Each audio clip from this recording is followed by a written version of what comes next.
Kalau cuman bener saja, nggak pinter juga bisa bikin sakit hati. Bisa bikin sakit hati. Ditanya, Bu Hajah nak kemana? Nak ke depan. Dari mana? Dari belakang.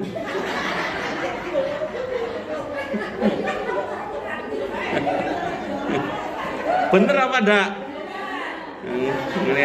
Tapi nyakitin hati apa enggak gitu, Bu?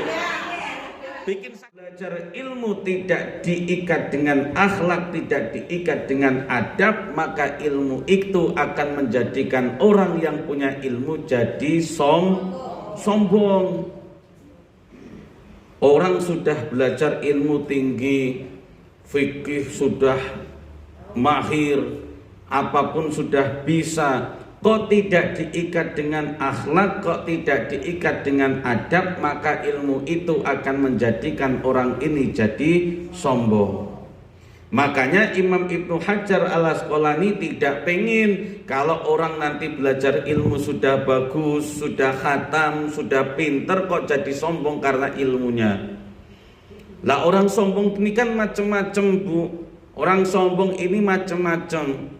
Orang sombong itu ada beberapa sebab. Di antara sebabnya orang sombong itu bisa karena harta. Harta itu bisa menjadikan orang jadi sombong. Tadinya nggak punya apa-apa, nggak bisa sombong. Lah apa yang mau disombongkan, orang nggak punya apa-apa. Tapi begitu punya semuanya, harta melimpah jadi sombong. Makanya harta bisa menjadikan kita jadi sombong kalau tidak diikat dengan akhlak, kalau tidak diikat dengan adab. Yang kedua, orang sombong itu bisa karena jabatan. Yang tadinya bukan siapa-siapa tapi tiba-tiba jadi RT misalkan. Sombong karena jabatan RT-nya. Yang RT belum sombong tiba-tiba diangkat jadi RW. Jadi sombong karena jabatan RW-nya. RW belum sombong, diangkat jadi apa? Lurah. Akhirnya karena jadi lurah jabatan lebih tinggi jadi sombong. Waktu jadi lurah ada yang gak sombong karena lurah. Begitu naik jabatannya jadi camat, sombong. Naik jabatan jadi camat, sombong. Yang camat belum sombong, nanti kalau sudah diangkat menjadi bupati atau wali kota, sombong karena jabatan. Terus ke atas semakin tinggi jabatannya, bisa menjadikan orang jadi sombong. Coba kalau nggak punya jabatan apa-apa, mau pamer apa, mau sombong apa, orang bukan apa-apa, nggak punya jabatan apa-apa, begitu jadi RT, ini loh aku RT. Oh. Ini ada Bu RT apa enggak?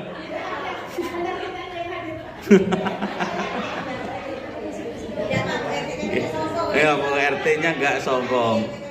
Nah, RT-nya enggak sombong, RT-nya, RW-nya juga enggak sombong. Alhamdulillah. Jadi yang sombong siapa, Bu? Warganya justru yang sombong. RT-nya enggak sombong, RW-nya enggak sombong, warganya malah yang sombong-sombong. Iya, makanya RT-nya banyak yang stres, RW-nya juga ikut stres karena warganya sombong-sombong nian. Enggak jadi atur. Iya, memang agak lain di sini. Maka jabatan bisa menjadikan orang jadi sombong. Yang ketiga, orang bisa sombong karena apa? Karena nasab. Nasab, apa nasab? Keturunan. Lah dikira apa, Bu? Hah? Iya.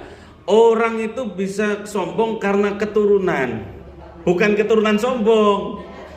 Bukan keturunan sombongnya. Maksudnya keturunan darah biru misalkan. Ibu-ibu di sini ada yang darahnya biru. Kalau pas ngiris bawang kena pisau tiba-tiba keluar cairan biru, ada apa enggak? Ya alhamdulillah kita sama, bukan keturunan darah biru. Makanya jangan sombong, orang enggak ada yang keturunan darah biru, darahnya masih merah semua. Maka keturunan, wah saya ini keturunan konglomerat, miliarder, orang kaya raya, keturunan orang terpandang, keturunan orang punya pangkat yang tinggi, maka keturunan bisa menjadikan orang jadi sombong. Wah saya ini keturunan ustadz, keturunan kiai, keturunan ulama, bisa menjadikan jadi sombong. Keturunan bisa menjadikan orang jadi sombong, membesar-besarkan keturunan, akhirnya untuk menjadikan dirinya pengen dihormati, akhirnya menjadikan sombong. Yang keempat, orang sombong bisa karena ilmunya. Tadi Ibnu Hajar Al-Asqalani tidak pengen kalau orang berilmu nanti ilmunya menjadikan orang yang sudah belajar ilmu jadi sombong. Makanya diikat dengan akhlak, diikat dengan adab. Banyak orang itu kalau sudah berilmu jadi sombong, banyak bu. Contohnya apa? Contohnya gini, sederhana sekali. Misalkan ada lagi acara, kemudian ada ustadz kondang seneng sudah warawiri ceramah sana sini diundang untuk ngomong di hadapan umum. Waktu di kondangan, waktu di acara kok malah duduk di paling belakang bu. Dalam hatinya mengatakan, cak mano ini panitia,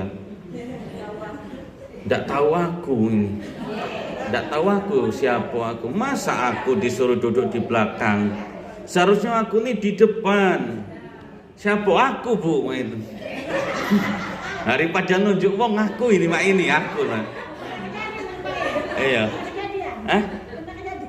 Pernah kejadian, iya pernah kejadian, masa aku disuruh duduk di belakang nian. Ndak sopan nian, cak mano ndak tahu aku ini siapa. Nah itu. Hah? Aku bu, bukan siapa-siapa, aku yang mak itu. Makanya kalau misalkan ada orang kalau dalam hatinya seperti itu, berarti ilmunya pengen dimuliakan oleh sesama, menjadikan orang itu pengen dihargai, pengen dihormati karena ilmunya, berarti dia sudah sombong. Kalau dipanggil nggak nyebut nama ustadz, nggak noleh. Bener apa enggak? Ada apa? Saya atau bukan? Nah, ya, alhamdulillah. Kalau wae begitu itu langsung ada. Jangan-jangan pernah manggil saya kan di pasar itu karena nggak denger wae bu. Bukan karena sombong. Dipanggil bukan dengan nama ustadz, dipanggil bukan nama ustadzah, nggak noleh. Tapi begitu dengar ustadzah, dipanggil ustadz, noleh langsung. Wah, nolehnya pun belum selesai manggil sudah noleh itu, udah berasa. Lah itu berarti ilmunya menjadikan orang jadi sombong. Maka jangan sampai ketika kita sudah belajar bu, kita kan sudah ngaji di majelis taklim Baitur Rahman. Jangan sampai ibu-ibu kalau habis ngaji seperti ini, melihat tetangganya yang tidak berangkat ngaji, melihat kawannya yang tidak berangkat ngaji, jangan ada di dalam hati kita itu mengatakan seperti ini contohnya, bagusan aku ini rajin ngaji. Ibu ini apalah tiap hari aku ngaji tidak datang. Diajak tidak galak berangkat, banyak alasan. Awaklah tuwong.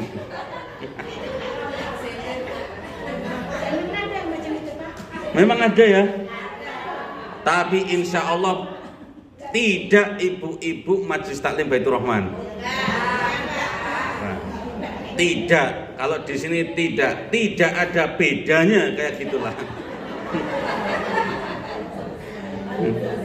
Iya.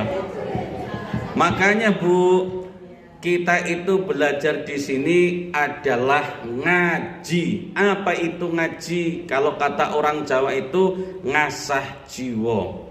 Yang diasah itu jiwanya, bukan hanya otaknya. Kalau ngasah otak itu mudah, tapi yang susah ini ngasah yang di sini, hati. Gimana caranya kalau kita pulang dari pengajian seperti ini memandang orang lain tidak lebih rendah daripada kita yang habis pengajian.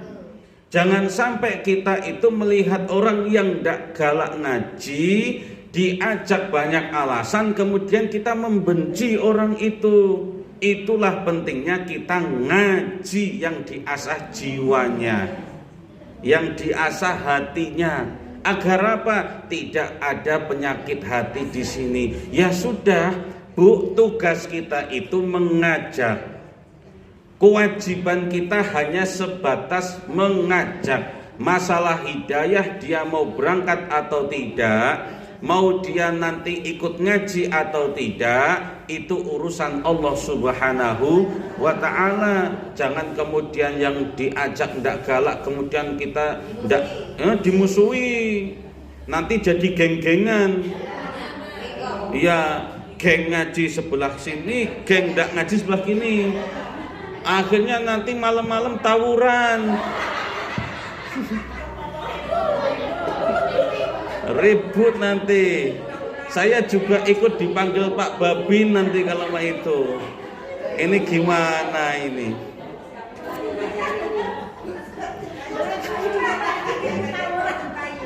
Makanya sekali lagi kita sama-sama belajar di sini nata hati kita. Paling susah, Bu, itu tirakat nirakati hati. Nirakati hati itu paling susah. Kalau nirakati Al-Quran, nirakati puasa itu lebih mudah daripada nirakati hati. Maksudnya apa nirakati itu? Kita bermujahadah sungguh-sungguh ibadah melalui Al-Quran. Untuk beribadah melalui puasa, sholat itu lebih mudah daripada berusaha ibadah meluruskan hati kita agar jadi baik. Susah, paling susah. Orang itu hafal Al-Quran banyak, tapi banyak juga yang hafal Al-Quran tapi masih merendahkan orang lain dengan hafalan Al-Qurannya, masih menyalahkan orang lain dengan hafalan Al-Qurannya, masih menghina, masih menganggap sesat dan lain sebagainya dengan hafalan Al-Qurannya. Makanya paling susah itu adalah nirakati hati. Hati ini agar jadi baik. Melihat orang maksiat pun yang dibenci bukan orangnya, tapi yang dibenci adalah kelakuannya, kemaksiatannya. Jangan sampai yang dibenci orangnya. Orangnya mah tetap didoakan, mudah-mudahan nanti berhenti maksiat. Kalau yang tidak galak ngaji ya udah, nggak usah tambah dibenci orang yang tidak galak ngaji, tapi didoakan mudah-mudahan nanti jadi galak ikut ngaji, nanti istiqomah ikut ngaji, bahkan nanti menjadi donatur utama untuk bikin seragam ngaji. Nah, inilah yang paling diharapkan ibu-ibu. Dapat seragam, udah dapat seragam baru belum? Nah, soalnya belum ada ini, belum ada ini, belum ada yang datang ini, Bu. Kan banyak, Bu, ini yang lagi tebar pesona banyak nih.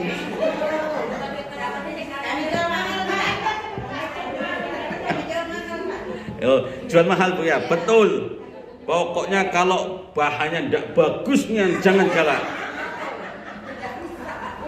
Tidak usah nian, Bu. Percuma dipakai juga panas gerah. Iya, ini ngajari tidak benar ini. Iya. Jadi sekali lagi, itulah pentingnya akhlak, itulah pentingnya adab. Orang berakhlak, orang beradab pasti berilmu. Tapi kalau orang berilmu, tidak tentu orang itu beradab. Ini, Bu, jangan kemudian jadi dibalik pengertiannya atau logikanya dibalik. Jangan disuruh milih. Kamu milih berakhlak tapi tidak berakhlak tapi tidak berilmu, atau berilmu tapi tidak berakhlak. Jangan, Bu. Namanya orang berakhlak, namanya orang beradab, mesti ada ilmunya, mesti tahu ilmunya. Oleh sebab itu dia bisa jaga adabnya. Makanya dia bisa menjaga akhlaknya karena sudah tahu ilmunya. Gak mungkin orang berakhlak, orang beradab tapi tidak tahu ilmu. Itulah kata-kata yang menyesatkan. Orang-orang menyesatkan itu kata-katanya gini, mending aku berakhlak walaupun tidak pinter. Enggak, Bu, orang berakhlak itu sudah pinter karena tahu mana yang benar, mana yang tidak benar, mana yang sopan, mana yang tidak sopan, mana yang pantas, mana yang tidak pantas. Berarti dia pinter, bisa membedakan mana yang harus dilakukan, mana yang harus ditinggalkan.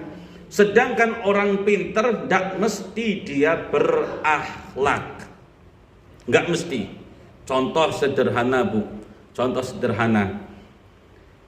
Kalau orang berakhlak, orang benar, itu mesti pinter. Masalah makan, masalah makanan saja. Yang doyan makan beton, yang doyan makan semen, aspal, besi, itu orang pinter atau orang bener? Coba tanya sekali lagi.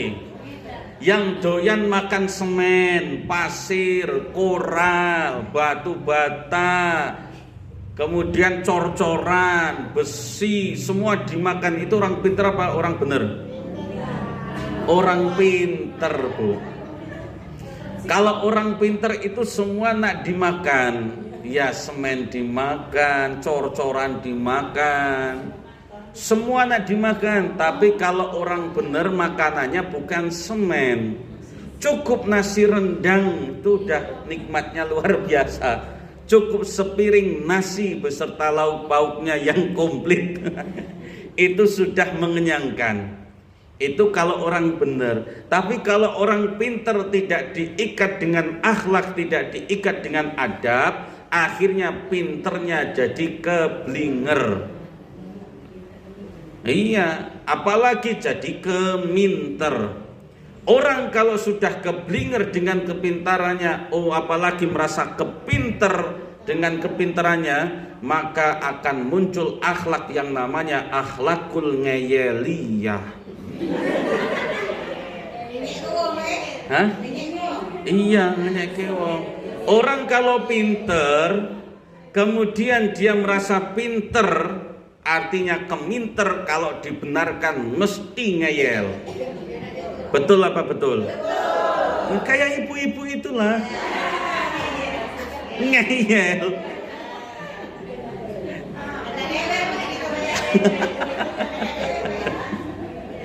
Jadi orang, makanya ada kaidah gini, lebih susah membenarkan orang pintar daripada memintarkan orang benar. Ayo, mudeng apa enggak ini, Bu? Lebih susah membenarkan orang pintar daripada memintarkan orang benar. Susah, Bu, membenarkan orang pintar karena sudah pintar, merasa pintar. Kalau dibenarkan sudah ngeyel, selalu ada jawabannya dan pintar ngejawab. Contoh misalkan apalah contohnya, siapa yang galak jadi contoh, Bu?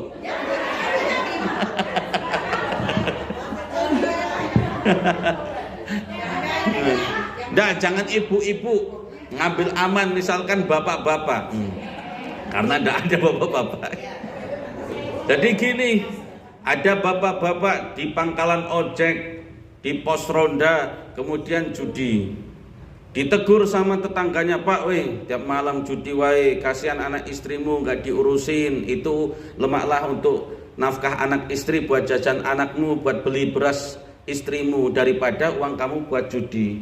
Karena dia pinter, dinasihati, dibenarkan sama seperti itu, Bu. Karena sudah pinter, dijawab, urusan kamu apa?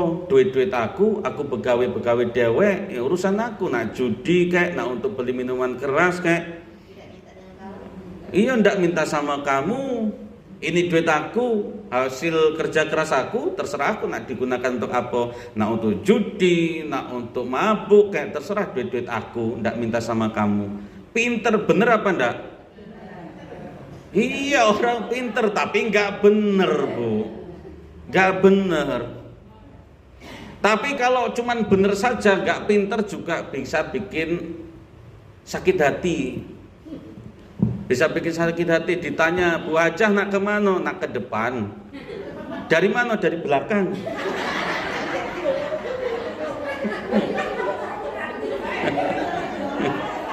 Bener apa enggak? Tapi nyakitin hati apa enggak gitu, Bu? Bikin sakit hati kayak gitu, Bu. Iya. Nyakitin hati yang kayak gitu. Makanya kita jadi orang Islam gak boleh pisah.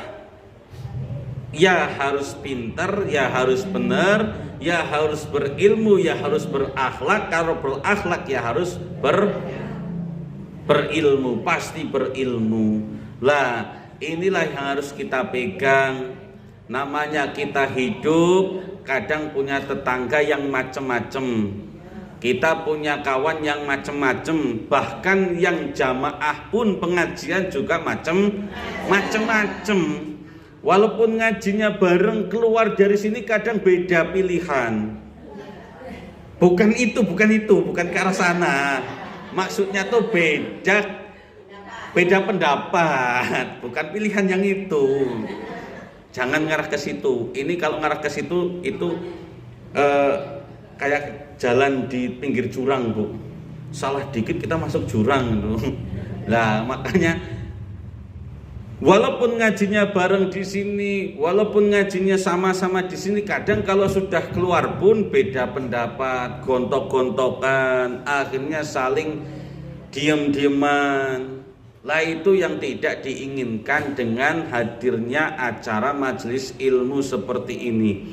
Majelis ilmu itu sebagai wasilah memperbaiki diri baik dohir maupun batin. Coba kalau ditanya, Bu, ibu-ibu dari tadi pagi sampai nanti malam yang lebih diperhatikan itu dohirnya atau batinnya? Batinnya yakin. Ya sudah, tak tanya lagi, tak kejar lagi, dikejar lagi. Saya tanya, jam 7 pagi itu yang dicari dulu sarapannya atau sholat duhanya?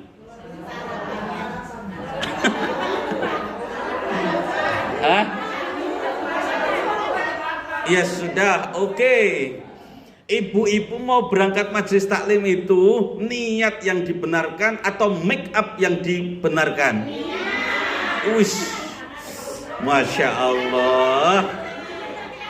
Itu cara menyembunyikan kebohongan yang hakiki. Ya, alhamdulillah.